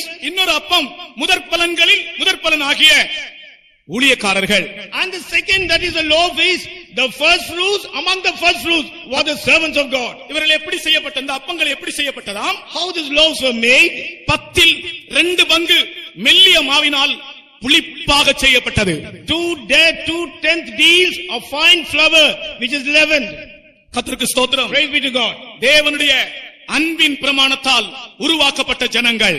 The people who have been formed by the loving commandment of God. நியாயப்பிரமாணம் இயேசுவுக்கு ஒரு மணவாட்டியை உருவாக்க முடியவில்லை. Law could not bring about a wife or a bride unto Jesus Christ. நியாயப்பிரமாண காலத்திலும் மனிதர்கள் ஜீவித்தார்கள், ஆராதித்தார்கள், தொழுது கொண்டார்கள், பலி செலுத்தினார்கள். ஆனால் அவர்கள் கிறிஸ்துவின் மணவாட்டியாக முடியவில்லை. During the time of law, people were living, they worshiped God, they were offering sacrifices, but they could not be transformed as the bride of Christ. நியாயப்பிரமாண காலத்து ஊழியத்தினாலே ஒரு முதற்பலனான ஜனத்தை உருவாக்க முடியவில்லை. Because of the ministry during the time of law, the group of first fruits of people could not be made. 10ல் 2 பங்கு என்பது அந்த 10 நியாயப்பிரமாணமும் 2 அன்பின் பிரமாணமாய் ஆண்டவர் மாற்றி கொடுத்தார். இந்த ஜனங்கள் அன்பின் பிரமாணத்தால் உருவாக்கப்பட்டவர்கள். 2/10 deal means the 10 commandments and the 2 loving commandments what Jesus spoke about it. These are the people we have been formed according to the loving commandments. கர்த்தருக்கு ஸ்தோத்திரம். Praise be to God. தேவனை நேசிப்பாயாக, பிறனை நேசிப்பாயாக. You will love your God and you will love your neighbor. தேவனை நேசிக்காதவன் கிறிஸ்துவுக்கு முதற் பலன் ஆக முடியாது, மனவாட்டி ஆக முடியாது. He who does not love God, he cannot become the first fruit for Christ and he cannot be the bride of Christ. தன்னை போல பிறனை நேசிக்காதவன் முதற் பலனாக முடியாது, கிறிஸ்துவுக்கு மனவாட்டியாகவும் முடியாது. He who cannot love his neighbor, he cannot become the bride of Christ and he cannot become the first fruit. இன்றைக்கு கர்த்தர் உன்னோடு ஒரு கேள்வி கேட்கிறார். நீ நியாயப்பிரமாணத்தினால் ஜீவிக்கிறாயோ அல்லது உன்னுடைய வாழ்க்கை அன்பின் பிரமாணத்தால் உருவாக்கப்படுகிறதோ? Today Lord is asking you a question. Are you living according to the law or is your life being formed according to the loving commandment? உன்னுடைய மனசாட்சி சொல்லட்டும், உன் ஆண்டவராகிய இயேசுவை நீ உண்மையாகவே நேசிக்கிறேன் என்று உன்னுடைய மனசாட்சி சொல்லுமோ? Let your conscience say, do you love Lord Jesus Christ sincerely and faithfully? தேவனை ஆராதிக்கிறவர்கள் அல்ல, not only those people who worship God, தேவனுக்கு ஏதோ பணத்தையோ பொருளையோ கொடுக்கிறவர்கள் அல்ல, not those people who give some materials and offerings for the Lord, தேவனை நேசிக்கிறவர்கள், those who love God. Hallelujah, Hallelujah. தேவனை நேசிக்கிற ஒரு கூட்டம் ஜனம், one group of people who love God. அதுபோல பிறனை நேசிக்கிற ஜனம், like that people who love their neighbors or others. மற்றவர்களையும் உன்னை போல நீ நேசிக்க உன்னால் முடிகிறதா? Is it possible for you to love others like as you love yourself? மனிதன் உன்னை பகைக்கும் போது நீ அன்பின் பிரமாணத்தால் உருவாக்கப்படுகிறாயா? When man hates you, are you getting formed because of the commandment of love? இந்த உலகத்தில் எனக்கு யாரோடும் ஒரு சிறு கசப்போ துக்கமோ வைராக்கியமோ இல்லை என்று நீ உன்னுடைய இருதயத்தின் ஆழத்திலிருந்து தேவனுக்கு முன்பாக சொல்ல முடியுமா? Within the depth of your heart, can you tell in the presence of God that you have no bitterness, no enmity or no wickedness against any man? ஒருவன் உன்னை ஒரு கன்னத்தில் அறைந்தால் வேறு மறு கன்னத்தை நீ அன்போடு அவனுக்கு காண்பிக்க முடியுமா? If a person slaps on your one cheek with a great love, can you show your other cheek to that person? சாத்தான் சபை என்ற ஒரு சபை இருக்கிறது. There is a church called Satanic Church. அவருடைய உபதேசம் ஒருவன் உன்னை ஒரு கன்னத்தில் அறைந்தால் அவனுடைய மறு கன்னத்திலே சரியா அறை என்றுதான். If a person comes and slaps on one cheek, you must slap on his other cheek properly. இயேசுவினுடைய பிரமாணம் சொல்லுகிறது, ஒருவன் உன்னை ஒரு கன்னத்தில் அறைந்தால் நீ மறு கன்னத்தை காண்பிப்பாயாக. இதை இன்றைக்கு நான் பயத்தோடு சொல்லுகிறேன். இயேசு கிறிஸ்துவினுடைய மனவாட்டியாக வேண்டியவர்களுடைய தகுதி அவர்கள் அன்பின் பிரமாணத்தால் உருவாக்கப்பட்டவர்கள். The commandment of Jesus says, if a person slaps on one cheek, you show the other cheek to him. Today, with a great fear, I am telling the worthiness to become the bride of Christ. How it is possible? தேவனை நேசிக்கிறவர்கள், பிறனை நேசிக்கிறவர்கள், those who love God, they love others. நீங்கள் இப்படிப்பட்ட அன்பின் பிரமாணம் உங்களுக்குள் எந்த அளவு வளர்ந்திருக்கிறது? To which extent this commandment of love has grown in you? யாவரோடும் சமாதானமாக இருக்கிறீர்களா? Are you at peace with everyone? நான் எல்லாரையும் நேசிக்கிறேன் என்று உங்களுக்கு தேவனுக்கு முன்பாக ஒரு நல்மனசாட்சி உண்டா? Do you have a good conscience in the sight of God that I love everyone? 10% மெல்லிய மாவினால் புளிப்பாக பாகம் பண்ணப்பட வேண்டும். 2/10 of fine flour, it should be made of leaven. புளிப்பு என்பது ஆவி, ஆத்மா, சரீரம் பரிசுத்தமாக்கப்பட்ட நிலைமையை காண்பிக்கிறது. Leaven talks about the body, soul and spirit being sanctified. கர்த்தருக்கு ஸ்தோத்திரம். Praise be to God. ஆவி, ஆத்மா, சரீரம், spirit, soul and body. உன்னுடைய சரீரத்திலே நீ சுத்தமா இருக்கலாம். You can be pure in your body. உன்னுடைய ஆவி சுத்தமா இருக்கிறதா? Is your spirit pure? உன்னுடைய ஆத்மாவிலே நீ சுத்தமா இருக்கிறாய். Are you pure in your soul? உன்னுடைய சரீரத்தில் நீ சுத்தமா இருக்கலாம். You can be clean in your body. ஒரு முறை ஒரு நம்முடைய விசுவாசி சகோதரி தன்னுடைய புருஷனை சுத்திகரிப்பு கூட்டத்துக்கு வாருங்கள் என்று கூப்பிட்டார்கள். Once our believer sister invited her husband to come for the sanctification meeting. சுத்திகரிப்பு கூட்டம் நடந்து கொண்டிருக்கிறது. அப்பொழுது புருஷன் வரவில்லை, மனைவி ஆயத்தமாகி விட்டார்கள். புருஷனை கூப்பிட்டார், நீங்கள் வரவில்லையா சுத்திகரிப்புக்கு என்று கூப்பிட்டார்கள். Sanctification meeting has been going on. Wife got ready, but my husband was not ready. So wife asked husband, are you not ready and coming for the meeting? அவர் சொன்ன பதில் என்ன தெரியுமா? You know what is the reply he gave? நான் இந்த ராவிலே குளிச்சல்லோ, I took bath in this night time. இன்னைக்கு காலையில நான் குளிச்சிட்டேனே I took bath in this morning. சுத்திகரிப்பு கூட்டத்துக்கு வரவில்லையான்னு கேட்டால் அவர் கொடுத்த பதில், இன்னைக்கு காலையில நான் குளிச்சிட்டேன்னு. When he was asked, are you not taking part in the sanctification meeting, he said, I had taken bath in this morning. அப்புறம் மனைவி சொன்னாங்க, அது சரீரத்தில் உள்ள சுத்திகரிப்பு, ஆத்மாவில் அகத்த சுத்திகரிப்பு வேணுமே என்று சொன்னார்கள். The wife told the husband, that kind of cleanliness is also outwardly, but inward cleansing also is required in your soul. அவர் சொன்ன பதில் என்ன தெரியுமா? You know what is the reply he gave? அகத்தே சுத்திகரிப்புன்னு சோப்பு வெள்ளம் குடிச்சா மதி. You know, for cleansing inside, if you wash it with a soap, that will do. உள்ள சுத்திகரிப்புக்கு soap தண்ணி குடிச்சா போதுமா? You know, if you want to clean inside, if you drink soap water, that will do. கொஞ்ச நாட்களிலே மரித்து போனார். within a short period he passed away. ஆண்டவருடைய சுத்திகரிப்பை அவமதிக்கிற ஒரு மனுஷனை ஆண்டவர் எவ்வளவு அவனை குறித்து துக்கப்படுவார். Man who is dishonoring the cleansing of God, how God will be grieved about him. முதற் பலன்களாய் மாறினவர்கள் எப்படி மாற்றப்பட்டார்கள்? Those who turned out to be first fruits, how they were made? அவர்கள் புளிப்பாக பாகம் பண்ணப்பட்டவர்கள். They were made out of leaven. கர்த்தருக்கு ஸ்தோத்திரம். Praise be to God. அடுத்ததாக இந்த இவளை எடுத்துக்கொள்ளப்பட்டவர்களை மணவாட்டி என்று நான் சொல்லுகிறேன். Next to that, those who have been caught up, I call them as bride. பாருங்கள், இந்த படத்திலே ஆட்கள் எடுத்துக்கொள்ளப்படுகிறார்கள். பாருங்கள், you see in this picture, people have been caught up. இயேசு கிறிஸ்து மத்தியாகாயத்தில் வரும்போது ஆட்கள் எடுத்துக்கொள்ளப்படுகிறார்கள். பாருங்கள், when Jesus Christ comes in the middle, you see people are being gathered, taken up. இவர்கள் எல்லாரும் கிறிஸ்துவுடைய மணவாட்டி. All these people are the bride of Christ. அவருடைய விவாக நாள் வந்தபடியால் அவர்கள் மத்தியாகாயத்துக்கு ஏறி போகிறார்கள். Because the day of marriage had come, now they are climbing towards midair. தங்களுடைய வாழ்க்கையில ஒரு நாள் கூட அவர்கள் ஏரோப்ளேன்ல ஏறினதில்லை. In their lifetime they never climbed onto the aeroplane at all. ஏரோப்ளேன்ல ஏறினவர்களும் உண்டு. There are people who are gone in the plane. ஏரோப்ளேன்ல கண்ணால பார்க்காதவங்களும் உண்டு. And there are people even haven't seen the aeroplane through the eyes. ஆனால் அவருடைய விவாக நாள் வரும்போது, but when the day of marriage comes, அவர்கள் வானங்களில் ஏறி போனார்கள். They went on to heavens. மத்தியாகாயம் வரைக்கும் அவர்கள் பறந்து போனார்கள். They flew up to the midair. கர்த்தருக்கு ஸ்தோத்திரம். Praise be to God.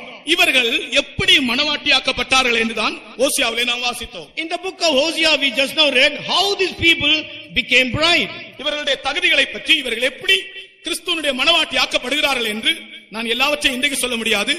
அதனுடைய பிற்பகுதியை நான் கர்த்தருக்கு சித்தமானால் நாளைக்கு உங்களுக்கு சொல்லுகிறேன். The worthiness as to how they become the bride of Christ, everything I cannot tell you now. If it is the will of God, I will continue the next day. ஓசியாவின் புத்தகத்தில் 5 அனுபவங்களை பற்றி வாசிக்கிறோம். In the book of Hosea we read about 5 experiences.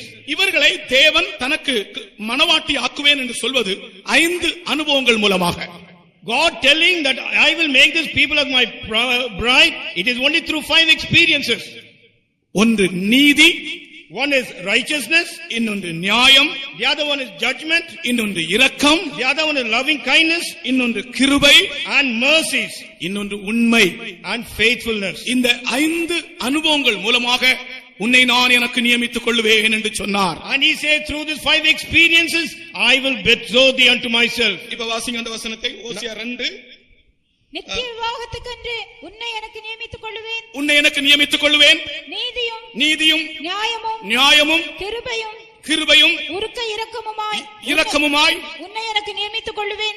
உண்மையாய் உன்னை எனக்கு நியமித்துக் கொள்வேன். உண்மையாய் உன்னை எனக்கு நியமித்துக் கொள்வேன். I will betroth me unto me in faithfulness. இங்கிலீஷ்ல படிங்க. And I will betroth thee unto me forever. Yea, I will betroth thee unto me in righteousness and in judgment and in loving kindness and in mercies. I will even betroth thee unto me in faithfulness, and thou shalt know the Lord. 5 அனுபவங்கள், 5 experiences. தயவு செய்து நீங்கள் இதை உங்களுடைய பைபிள்ல நீங்கள் படித்து விளங்கிக் கொண்டால் நலமாக இருக்கும். It will be good if you read from the Bible and understand about it. உலகத்துல ஒரு மணவாட்டியை நியமிக்கிறதுக்கு வயசு, தௌரி, குடும்பம், அழகு, தோலு எல்லாம் பார்ப்பார்கள். அதுதான் இந்த உலகத்தில் ஒரு மணவாட்டியை நியமிக்கிறார். To select a bride on this earth, they will go and see about the color, the money, the dowry and all education and so on. முதல்ல வயசு பார்க்கறாங்க. First they will see the age. குடும்பம் பார்க்கறாங்க. குடும்பம் எப்படி என்று பார்க்கறாங்க. Secondly they will observe the family as to what kind of family it is. Dowry எவ்வளவு என்று கேக்குறாங்க. And they will ask how much dowry will you give. ஆனால் வாங்குறவங்களுக்கு ராபோஜனம் இல்லை என்று சீஃப் பாஸ்டர் சர்க்குலர் அனுப்பி இருக்கிறார். Chief pastor sent a circular that is no communion for those people who take dowry. கர்த்தருக்கு ஸ்தோத்திரம். Praise the Lord. அப்ப இப்படி உலகத்திலே இருக்கிறதான கல்யாணங்களுக்கு இப்படி சில காரியங்களால் யாரும் நீதியினாலும் நியாயத்தினாலும் கிருபையினாலும் இரக்கத்தினாலும் உண்மையினாலும் யாரும் இந்த உலகத்தில் ஒரு மணவாட்டியை தேடுகிறது. For a marriage which is going to take place on this earth, all these kind of things they are seeking, but nobody is going in terms of righteousness, in judgment, loving kindness and mercy and faithfulness. அப்படி யாராலும் நீதி, நியாயம், கிருபை, இரக்கம், உண்மை இதுல மணவாட்டியை தேடுனவர்கள் இருந்தால் கை உயர்த்தி ஒரு அல்லேலூயா சொல்லுங்கள். ஆண்டவரே, anyone here who has sought the bride in these experiences, please put your hands up and say hallelujah. கர்த்தருக்கு ஸ்தோத்திரம். Praise be to God. Pastor Menon மாதிரி அவருக்கு அவர் தெரியாம தூக்கி அல்லேலூயா சொல்லிட்டார். கர்த்தருக்கு ஸ்தோத்திரம். Praise be to God. நான் கல்யாணம் பண்ண ஆட்களிடத்தில் நான் இப்பொழுது கேட்டேன். I am asking the people who are married. யாராகிலும் நீதி, நியாயம், இரக்கம், உருக்கம், உண்மை, கிருபை இதனால மனைவியை நியமிக்கிறார்களா? As anyone is appointing bride in righteousness, judgment, loving kindness, mercies and faithfulness? யாராலும் இருக்குமோ, ஏதோ ஒன்றோ ரெண்டோ எங்கேயாவது இருக்கலாம். Maybe one or two in some places. அது கூட சந்தேகம்தான். That's also doubtful. ஆனால் நித்திய விவாகத்துக்கு நியமிக்கப்படுகிற மனைவி, But the wife has been betrothed for the everlasting marriage. நீதி, நியாயம், இரக்கம், கிருபை, உண்மை, இந்த 5 அனுபவங்களால் ஆண்டவர் அவளை நியமிக்கிறார். With his 5 experiences, God appoints his people is that with righteousness, judgment, loving kindness, mercies and faithfulness. நீதி என்பது விசுவாசத்தை அடிப்படையாக்கி வருகிறது. Righteousness comes under the fundamentals of faith. கிறிஸ்துவுக்கு மனவாட்டியாக விரும்புகிறாயா? Do you want to become the bride of Christ? உன்னுடைய விசுவாசம் தான் நீதியாய் மாறும். Your faith only will become your righteousness. உன் வாழ்க்கையில் தேவ நீதி வெளிப்பட வேண்டும் என்றால் நீ விசுவாசிக்க வேண்டும். If the righteousness of God has to be made manifest in your life, you have to believe. விசுவாசம் இல்லாதவள் கிறிஸ்துவுக்கு மனவாட்டியாக முடியாது, ரகசிய வருகையில் பறந்து போகவும் முடியாது. Those who don't have faith, they cannot become the bride of Christ and they cannot fly away at the secret coming of Jesus. ஆகையால் தான் கிறிஸ்துவின் மனவாட்டி விசுவாச ஜீவியம் செய்கிறவள். That is why the bride of Christ is the person who lives a life of faith. விசுவாசத்தால் தேவ நீதியை பெற்றுக்கொண்டவள். Person who receives the righteousness of God through faith. இரண்டாவது நியாயம். Secondly, judgment. நியாயம் என்றால் என்ன? What do you mean by judgment? நியாயம் என்பது தேவனுடைய உபதேசங்கள். Judgments are the teachings of the doctrines of God. கர்த்தர் சொல்லுகிறார், சீயோனை நான் நியாயத்தால் நிரப்புவேன். I will send judgment from Zion, he says. நியாயம் என்று சொல்வது அவருடைய உபதேசங்களை காண்பிக்கிறார். Judgment talks about his teachings. Judgement. நான் சீயோனை நியாயத்தால் நிரப்புவேன். I will fill Zion with judgment. கர்த்தருக்கு ஸ்தோத்திரம். Praise be to God. Judgement தானா? Yes. ஜட்ஜ்மென்ட் தானா? சீயோனை நியாயத்தால் நிரப்புவேன் என்று கர்த்தர் சொல்லுகிறார். Yes. ஏசாயா 33:6. அது இங்கிலீஷ்ல என்ன?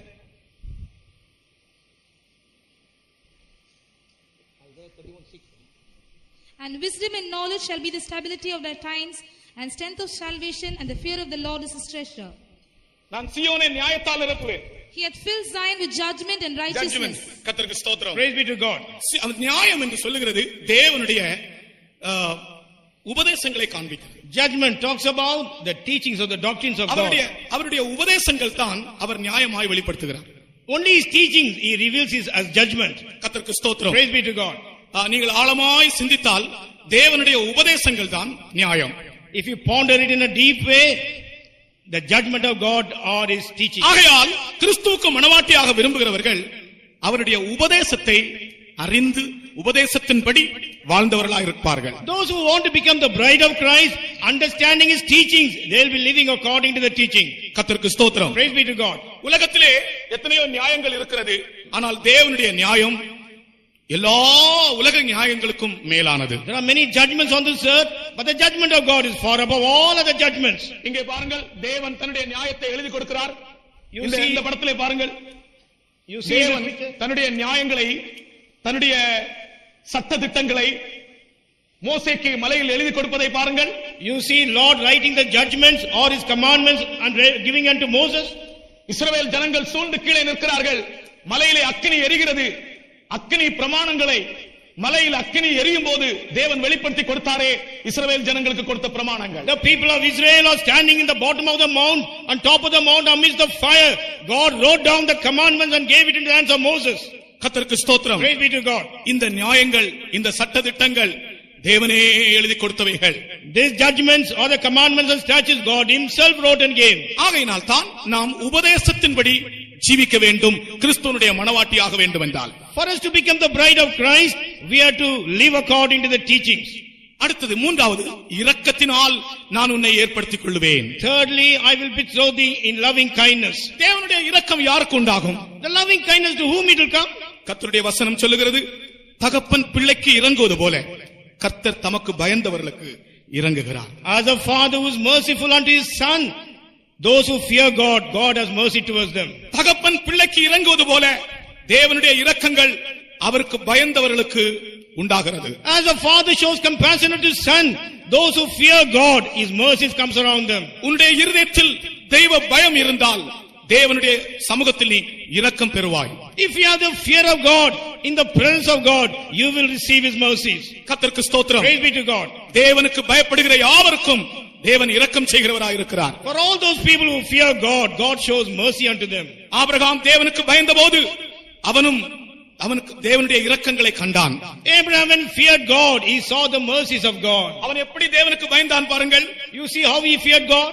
இந்த படத்திலே பாருங்கள் ஆபிரகாம் தேவனுக்கு எப்படி பயந்தான் என்று. You see in this picture as to how Abraham feared God. இந்த 5வது படத்திலே பாருங்கள். You see in the 5th picture, Abraham தேவனுக்கு பயந்தது, Abraham fearing God. அவன் தேவனுக்கு கீழ்ப்படிந்து அவர் சொன்ன வார்த்தையை நிறைவேற்றும்படி தன்னுடைய மகனை பலிபீடத்தில் வைத்து தேவனுக்கு பயந்தான். He obeyed the Lord in order to fulfill what God has spoken unto him. He laid his son on the altar and thus he feared God. தேவனுக்கு பயப்படுகிறவர்களுக்கு தேவனுடைய இரக்கங்கள் உண்டாகும். Those who fear God, the loving kindness of God will come unto them. அடுத்தது கிருபை. Third, next to that, mercies of grace. கிருபையினாலே உன்னை எனக்கு நியமித்துக் கொள்ளுவேன். Through mercy or grace I will betroth thee unto me. கிருபை யாருக்கு உண்டாகும்? To whom the grace will come? தாழ்மை உள்ளவர்களுக்கு தேவன் கிருபை அளிக்கிறார். Unto the humble God giveth grace. கர்த்தருக்கு ஸ்தோத்திரம். Praise be to God. தேவ சித்தம் செய்யும்படி நம்மை நாம் தாழ்த்தும் போது தேவனுடைய கிருபை ஒவ்வொரு நாளும் புதிதாக நம் ஜீவியத்தில் வருகிறது. When we humble ourselves to do the will of God, every day grace of God is new unto us. கர்த்தருடைய நாமத்தை நன்றியோடு ஸ்தோத்திரிக்கிறேன். Gratefully I praise the name of God. தேவனுக்கு முன்பாக தாழ்த்துகிற மனுஷனுக்கு கிருபை உண்டு. Man who humbles himself before God, grace aboundeth. பழைய ஏற்பாட்டின் பரிசுத்தவான்கள் இந்த கிருபையை தங்களுடைய ஜீவியத்தில் அனுபவிக்கவில்லை. Old Testament saints of God, they never experienced that grace in their life. அவர்களுக்கு இல்லாத ஒரு கிருபையை ஆண்டவர் நம்முடைய ஜீவியத்தில் வெளிப்படுத்தி காண்பித்தார். What they never had, God made this grace manifested in our life. ஆகையால் தான் பழைய ஏற்பாட்டின் காலத்திலே கிறிஸ்துவுக்கு மணவாட்டி ஆக அவர்களால் முடியவில்லை. That is why in the Old Testament period they could not become the bride of Christ. யோவான் ஸ்நானன் என்ன சொன்னான்? What did John the Baptist say? மணவாட்டியை உடையவனே மணவாளன். He who has the bride is the bridegroom. நான் மணவாளன் அல்ல, மணவாட்டியும் அல்ல. I am neither a bridegroom nor a bride. நான் மணவாளனுடைய தோழன். I am the friend of the bridegroom. நான் அவர் அருகே நின்று கொண்டு அவருடைய சத்தத்தை கேட்கிறேன். I am standing next to him and hearing his voice. மணவாளனுடைய சத்தத்தை கேட்டபடியால் எனக்குள்ளே ஒரு மகிழ்ச்சி ஏற்பட்டது. Because I hear the voice of the bridegroom, a great joy has come in me. அந்த சந்தோஷம் எனக்குள்ளே சம்பூர்ணமாய் இருக்கிறது. That joy is perfect in me. மணவாளனுடைய சத்தத்தை யோவான் ஸ்நானன் மணவாளனுடைய தோழனாய் இருந்து யோவான் ஸ்நானன் கேட்டு அவனுடைய சந்தோஷம் பரிபூர்ணமாயிற்று. John the Baptist, being the friend of the bridegroom, hearing the voice of bridegroom, his joy got perfected. மணவாளனுடைய தோழனுக்கு மணவாளனுடைய சத்தம் மகிழ்ச்சி உண்டாக்க முடியும் என்றால் மணவாட்டியாக வேண்டிய நமக்கு அவருடைய சத்தம் எவ்வளவு மகிழ்ச்சியை உண்டாக்க வேண்டும். For the friend of the bridegroom, if the voice of bridegroom could make him joyous, we who are the bride of Christ, how much more will be joyful being with him? ஆகையால் இந்த 3ஆம் நாள் கூட்டத்திலே கர்த்தர் நமக்கு தருகிற சுவிசேஷம், இயேசு கிறிஸ்துவுக்கு மணவாட்டியாக வேண்டிய நாம் அவருடைய சத்தத்தை அனுதினமும் கேட்க வேண்டும். On the third day meeting, the gospel what God is giving you, we were supposed to be the bride of Christ. Every moment we must hear the voice of the bridegroom. யோவான் ஸ்நானன் மரிக்கும்போது அடக்கம் பண்ணப்படும்போது தலை இல்லை, தலை இல்லாத சரீரம் தான் அடக்கம் பண்ணப்பட்டது. When John the Baptist, when he was buried, he never had a head. The body without the head was buried. அடக்கம் பண்ணப்படும்போது தலை இல்லை, ஆனால் சந்தோஷத்தின் பரிபூர்ணத்தோடு அவன் அடக்கம் பண்ணப்பட்டான். While he was buried, he had no head, but with the perfection of joy he was buried. இன்றைக்கு அநேகருடைய வாழ்க்கையிலே தலை இருக்கிறது, தேவனுடைய சந்தோஷத்தின் பரிபூர்ணம் இல்லை. In many people's life, they have head, but they have no perfection of joy of God. உனக்கு தலை இருக்கிறது, ஆனால் ஆண்டவருடைய சந்தோஷம் இல்லை. You have head, but you don't have the joy of God. காரணம் மணவாளனுடைய சத்தத்தை நீ கேட்காதபடியினாலே. Because the reason is you're not hearing the voice of the bridegroom. மணவாளனுடைய சத்தத்தை கேட்டு சந்தோஷத்தின் பரிபூரணத்தை அடைகிறவர்களுக்கு தலை போனாலும் பரவாயில்லை, மரிக்கும் போது சந்தோஷத்தின் பரிபூரணத்தோடு அவர்கள் மரிப்பார்கள். Hearing the voice of the bridegroom and the joy is getting perfected. They may not be having the head, but still when they are buried, with the perfection of joy they will be buried. தனித்தனியாக நாம் தேவனுடைய சத்தம் கேட்க வேண்டும், மணவாளனின் சத்தம் கேட்க வேண்டும். Individually we must hear the voice of God, hear the voice of bridegroom. நான் இதை ஒரு வெறும் பைபிள் ஸ்டடியாக அல்ல, இது நம்முடைய அனுபவமாக காணப்பட வேண்டும் என்று உங்களோடு பேசுகிறேன். Not as a mere Bible study, I am speaking unto you that this should be seen as our experience. இந்த நாட்களில் நீங்கள் எத்தனை பேர் மணவாளனின் சத்தத்தை கேட்டுக்கொண்டிருக்கிறீர்கள்? In these days, how many of you are hearing the voice of bridegroom? இந்த வருடம் இது அக்டோபர் மாதமாகிறது. In this year, this is the month October. ஜனவரி மாதம் முதல் அக்டோபர் மாதம் வரைக்கும் மணவாளனின் சத்தத்தை கேட்டவர்கள் உங்களில் எத்தனை பேர்? Right from the month of January till the month of October, how many of you hear the voice of the bridegroom?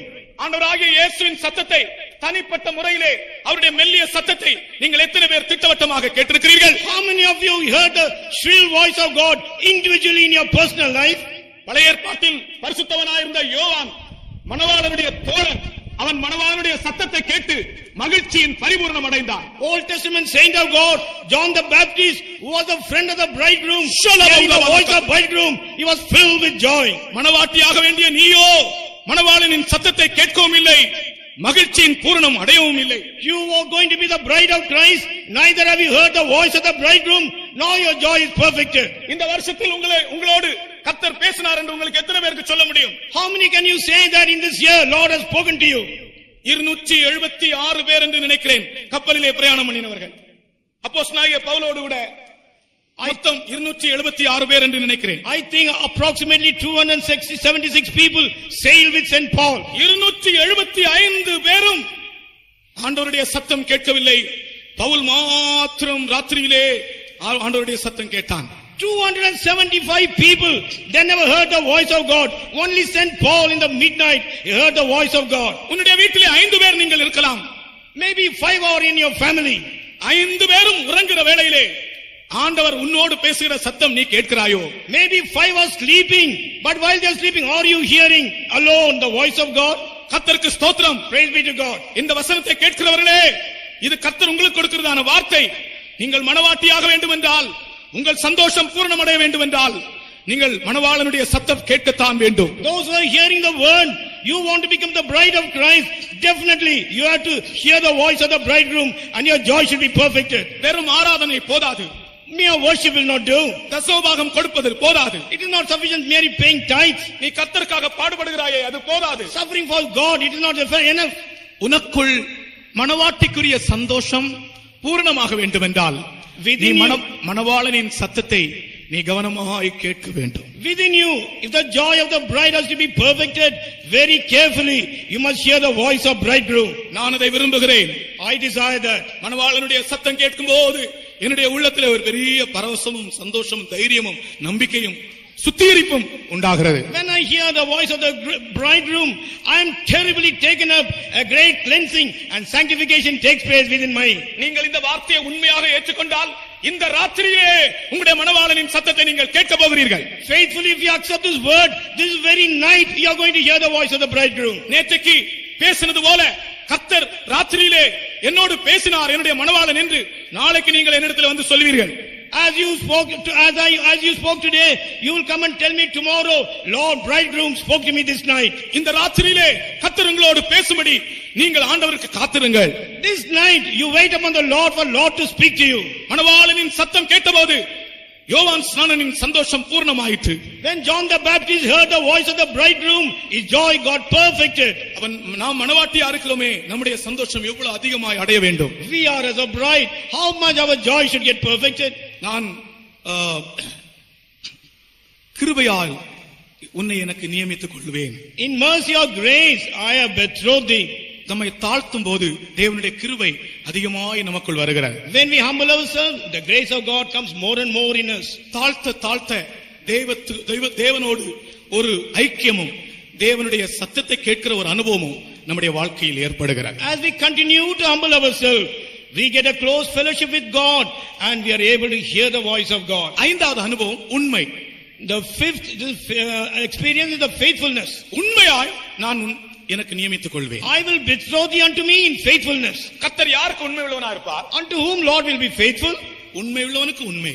Unto the faithful he will be faithful. புனிதனுக்கு Punithan. Unto a holy man he will be holy. மாறுபாடு உள்ளவனுக்கு மாறுபாடு. Unto untoward person he will be untoward. நீ உண்மை உள்ளவனாயிருந்தால் ஆண்டவருடைய உண்மையை உன்னுடைய வாழ்க்கையிலே நீ காண்பாய். If you are a faithful person, you will experience the faithfulness of God in your life. கர்த்தருடைய பரிசுத்த நாமத்துக்கு ஸ்தோத்திரம். Praise be to the holy name of God.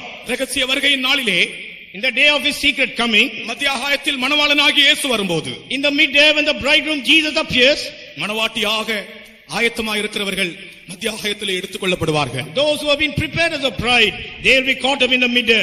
இந்த மணவாட்டி எப்படி ஆயத்தமாக்கப்பட்டாள் என்று, யார் அவளை ஆயத்தமாக்கினார் என்று நான் கர்த்தருக்கு சித்தமானால் நாளைக்கு சொல்லுகிறேன். How this bride is formed and who has prepared this bride, if it is the will of God, I will tell you tomorrow. இப்பொழுது எல்லாரும் கொஞ்ச நேரம் சந்தோஷப்படுங்கள். Now let all of us for some time be joyful. நாம் எல்லாரும் கிறிஸ்துவினுடைய மணவாட்டியாக வேண்டும். We all going to be the bride of Christ. எல்லாருக்கும் கர்த்தர் இப்பொழுது ஒரு பெரிய சந்தோஷத்தை தரப்போகிறார். God is going to command a great joy unto everyone now. ஒரு நிமிஷம் உங்களுடைய கண்களை மூடுங்கள். For a moment close your eyes. இரண்டாம் வருகையும் சமீபம், பல ஆண்டாக எச்சரித்தும் வாரார்.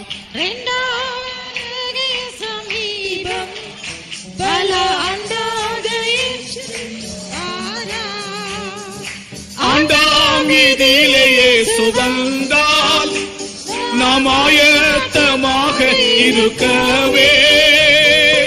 ஆண்டாம் இதிலேயே சுகந்தால் நாம் ஆயத்தமாக இருக்கவே. பாடி துதிப்போம் துதிப்போம் சபையோரே, இந்த ரட்சிப்பை தந்த இயேசுவையே.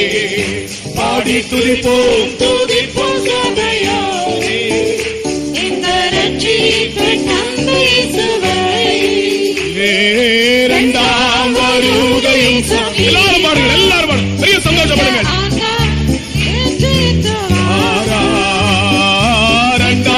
வருகையும் சமீபம், பல ஆண்டாக எச்சரித்தும் வாரார்.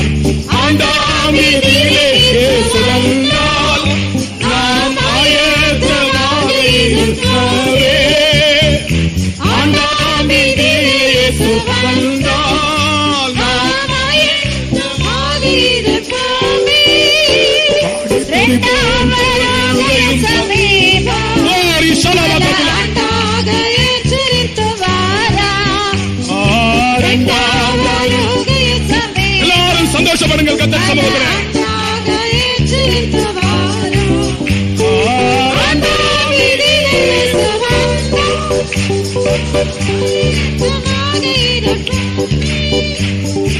ஆண்டாம் இதிலே சுகந்தால் நாம் ஆயத்தமாக இருக்கவே. இரண்டாம் வருகை சமீபம், பல ஆண்டாக எச்சரித்து வாரார். இரண்டாம் வருகை சமீபம், பல ஆண்டாக எச்சரித்து வாரார். மணவாளனுடைய சத்தத்தை கேளுங்கள். ஆண்டாம்